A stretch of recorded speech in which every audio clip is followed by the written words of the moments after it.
everyone, I'm sure you must have heard that Maharaja is back home. Yes, you heard it right. It was not the government of India but Tata Sons Private Limited that originally owned Air India. We all know that Tata Sons Private Limited serves as the owner of Tata Group. In 1868, Tata Sons Private Limited was founded as a trading company before transitioning from operating business directly to serving as a main holding company of Tata Group. It specialized in lucrative opium and tea trade in China and Mongolia. Jahangir Ratanji Dadabhai J.R.D. Tata founded Air India in 1932 and named it as Tata Airlines. In 1946, it renamed the airlines as Air India. Approximately 66% of the share capital of Tata Sons is held by the Endowed Charity Trust of the Tata family. The two biggest trustees are Sir Daroji Tata and Ratan Tata. One of the biggest qualities that differentiates Tata from other companies is that the way they serve the society. Independence brought a lot of revolutionary change in India and similarly changes in the aviation industry as J.R.D. Tata's visionary entrepreneurship. Air India got nationalized in 1953 with J.R.D. Tata as chairman until 1977. The business operations were smooth until 1977. Up till this, things got bitter between the government and J.R.D. Tata over the Boeing incident.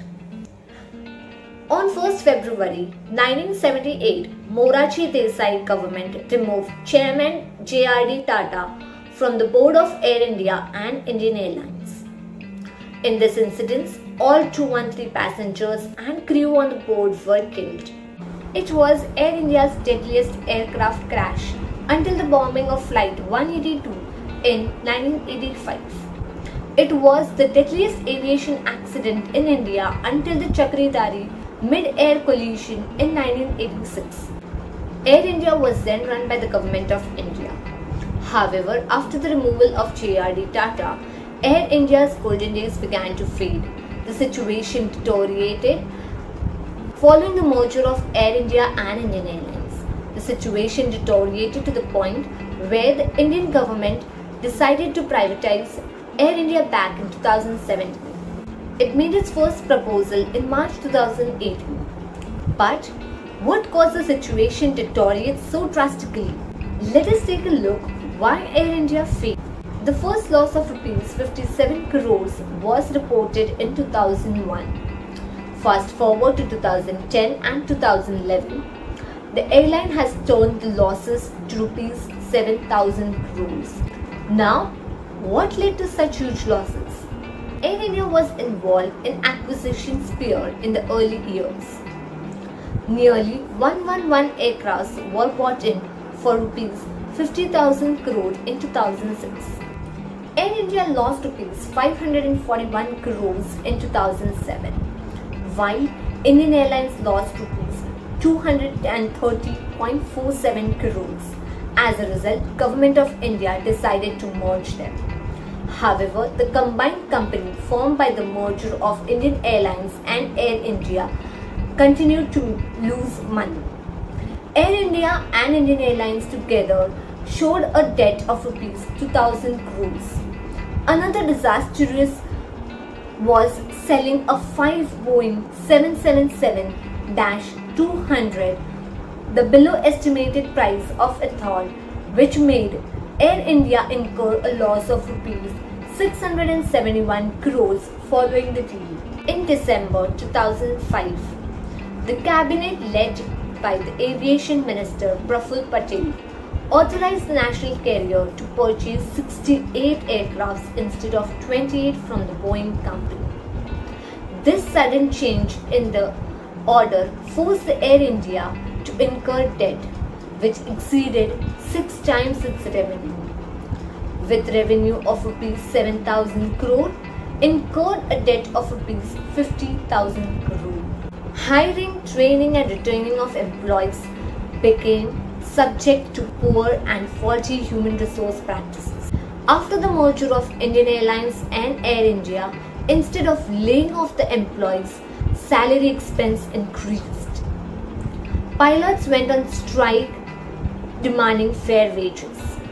Employee expense, retirement, and insurance also contributed to the already increasing cost. Despite this, the final decision was taken by the bureaucrats and government representatives who had little to no expertise or knowledge in this industry, because Air India was government-owned enterprise.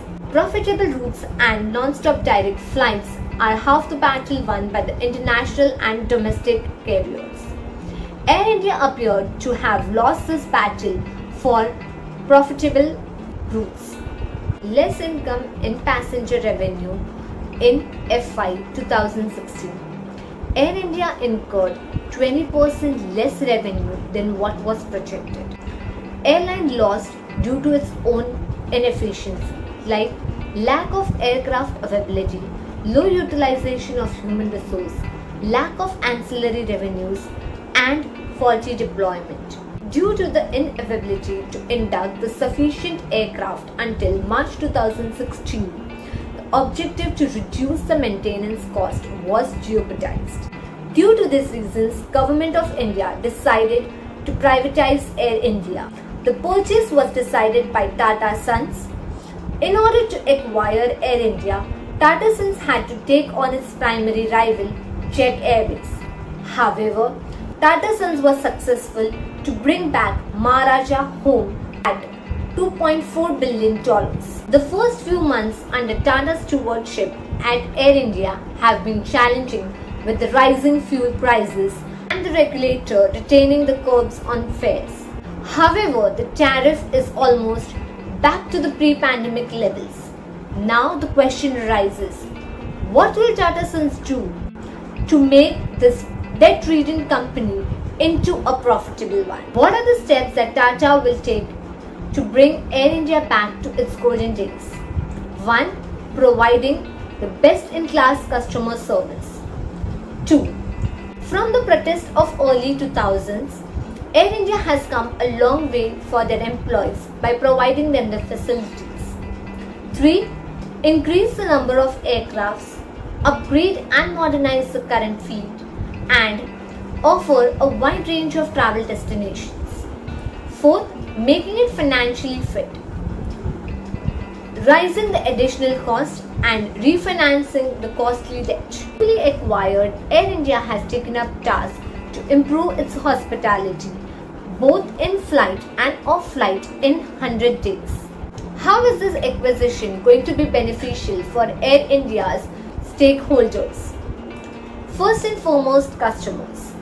Customers could see the improved ticketing and operations, including choice of food and beverages served on board an Air India flight. Better HR practices. The Tata could bring its expertise, introduce its efficiency in terms of overall service standards. Air India has been a loss-making entity since 2007, when it merged with the state-owned Indian Airlines. As per the report, the airline industry has a cumulative loss of Rs 78.953 crore and needed taxpayers' money each year to keep its operations running. This privatization will relieve a lot of financial stress of Government of India and make a way to utilize these funds elsewhere. And last but not the least, how will Air India utilize this raised funds? The company plans to raise its finance through a mix of equity and hybrid debt to refinance a part of Air India's debt and to revamp the airline industry. The main purpose is to infuse more capital, which is crucial for Air India's operational efficiency, to regain the market share which went down last year by less than 10%. It will be used for providing new aircrafts, providing differentiated customer services. Tata Sons Chairman N. Chandrasekaran stated that Tata Group will make Air India financially sound and make it technically advanced airline in the world. He stated that in order to be the best airline again, an organizational redesign will be required, which will require a huge transformation and probably the latest transformation and change all of you would ever go through. So, my friends, this was all about Air India's rise and fall. Do you think Tata can turn Air India into the best airline in the world? Please let us know in the comment section and share this video. If you would like to see such videos, subscribe to our channel and please leave a comment if you have any ideas for the subject of our next video.